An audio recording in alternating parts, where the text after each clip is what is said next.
Keď niekam nastupujete do zamestnania alebo do novej firmy, určite chcete vedieť, koľko zarobíte. Koľko to bude, či vám to vyhovuje, alebo či sa vám oplatí zmeniť zamestnanie. Predpokladám, že vám asi nestačí odpoveď typu neboj sa, bude dobré, inde viac nezarobíš, budeš spokojný, určite to bude viac ako doteraz. Alebo chcete vedieť konkrétne číslo, aby ste prípadne neboli sklamaní, aby ste vedeli si porovnať, či sa vám to oplatí, jednoducho, aby ste vedeli, čo vás čaká. Stretli ste sa už s porovnaním prvý pilier versus prvý a druhý pilier, ktorý je výhodnejší? Či je dobre byť v prvom pilieri, alebo je lepšie byť v kombinácii prvý s druhým pilierom? Konkrétne čísla, konkrétne porovnanie. Často počujem argumentáciu, to nie je také ľahké vypočítať, alebo to sa vôbec nedá vypočítať, alebo Boh vie, čo bude za 10, 20, 30, 40 rokov.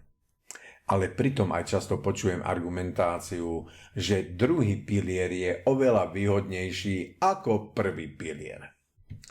Potom ale hneď napadá otázka, ako to vedia, že druhý pilier je výhodnejší ako prvý pilier, keď sa to nedá vypočítať, alebo keď je to ťažko vypočítať, alebo Boh vie, čo bude za 10, 20, 30, 40 rokov. Dnes získate prehľad, nadhľad, ako to vlastne je prvý pilier versus druhý pilier. Zdravím vás, volám sa Norbert Celár a som autorom videoakadémie Rodinná finančná sebaobrana. Aby sa vám nestalo to, čo nám, napríklad, že po 30 rokoch šetrenia si s manželkou kúpime 2 bicykle a na 2 týždne sa pôjdeme bicyklovať kolo Slovenska. Alebo aby ste nepreplatili na hypotéke tak ako my. Alebo že s našou poistkou sme skôr poistili poisťovňu než seba samých. Alebo aby ste si neponížili dôchodok tak, ako sme si ho ponížili my. Ale práve opačne, aby ste držali oprate vášho finančného života pevne v rukách a prežili svoj finančný život čo najlepšie, a to hneď na prvý pokus.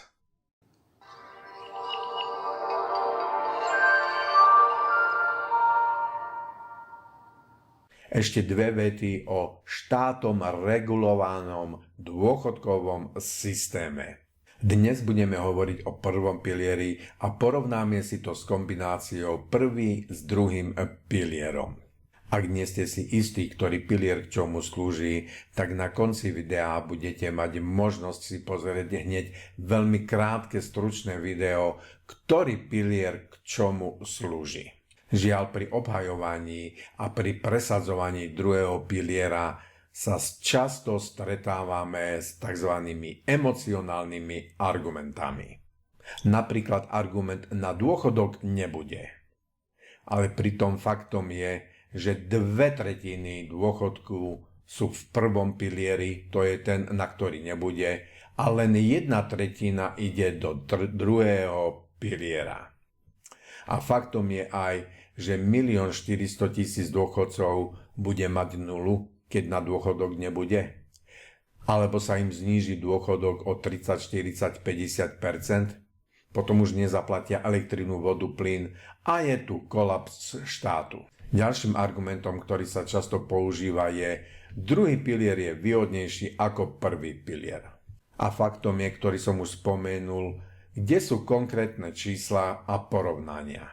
A teraz možno aj budete zaskočení, že faktom je, že všetci, ktorí v minulosti vstúpili do druhého piliera, sú ku dnešnému dňu v strate, čo práve dnes uvidíte.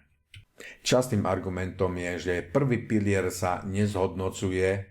Faktom je, že to navyšovanie, valorizovanie bolo hodnotnejšie ako zhodnocovanie v druhom pilieri. Častým argumentom je, že je jednoznačne výhodnejší ako prvý pilier. Ale faktom je, pre tých, ktorí majú nadštandardný plat, Osobný mzdový bod je vyšší ako 3, alebo v ňom určitým spôsobom podnikali, že presúvali peniaze medzi jednotlivými fondami. A najčastejším argumentom je, že druhý pilier sa dedí. Fakt je, že nie je to vždy pravda. A cieľom druhého piliera predsa nie je dedenie, ale mať lepší dôchodok. Teraz sme aj počuli argument, že sa zrušili niektoré poplatky. Fakt je, že ten najpodstatnejší sa zvýšil a celkový prínos to bude do budúcnosti a ty z minulosti. Základnou pointou je, určite vám nebudem mudrovať, alebo niečo preferovať, alebo čo máte robiť.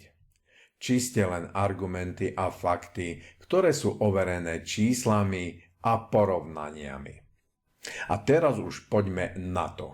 Prvý pilier dôchodkového systému, kedysi tam išlo 100%, a to je 18% z vašej mzdy, a odkedy je tu druhý pilier, sa to kombinuje, že 50% ide do druhého piliera a 50% do prvého piliera.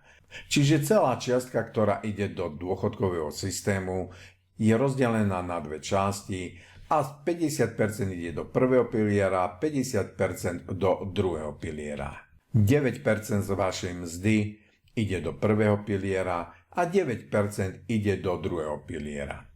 Prvý pilier je v rukách štátu a druhý pilier je v rukách súkromných spoločností. A samozrejme podľa vyjadrenia finančných poradcov, ktorí nás lákali do druhého piliera, tak nám hovorili, že sa to bude tam oveľa lepšie zhodnocovať. A samozrejme, že sme očakávali nejaký nárast. Ale v konečnom dôsledku to bolo tak, že sa v prvom pilieri tie peniaze, môžeme tomu povedať, hociako zhodnocovali, valorizovali, navyšovali viac lepšie ako v druhom pilieri. Od roku 2005 do roku 2012 vrátane za 8 rokov, keď si porovnáme prvý pilier versus prvým a s druhým pilierom, tak máme stratu 5%. Čiže tí, ktorí ostali v prvom pilieri a nekombinovali prvý pilier s druhým pilierom, tak sú na tom lepšie. Za prvých 8 rokov. A tí, ktorí vošli do druhého piliera, tak majú strátu 5%. A prečo? Ako som už spomenul, lebo nárast v prvom pilieri bol priemerne ročný 4,7% a v druhom pilieri bolo zhodnotenie len 3,6%. Malá rekapitulácia. Prvý pilier narastal v priemere 4,7%, druhý pilier narastal v priemere 3,6% a to spôsobilo stratu v priemere 5%. V roku 2013 nastala určitá zmena, ktorá trvala 10 rokov do roku 2023. Do roku 2013 50% išlo do druhého piliera a 50% do prvého piliera, čiže zo mzdy išlo do prvého piliera 9% a do druhého piliera 9%. Od roku 2013 je zmena v tom, že do prvého piliera šlo 14% a do druhého len 4% a v celom percentuálnom vyjadrení 22% sa zhodnocovalo v druhom pilieri a 78% narastalo v prvom pilieri. Pre lepšiu ilustráciu 14% zo mzdy išlo do prvého piliera a 4% do druhého piliera. Čiže z celkovej sumy 78% išlo do prvého piliera a 22% do druhého piliera. Vtedy sa aj odsúhlasil zákon, že každý rok sa táto suma bude meniť o 0,25%.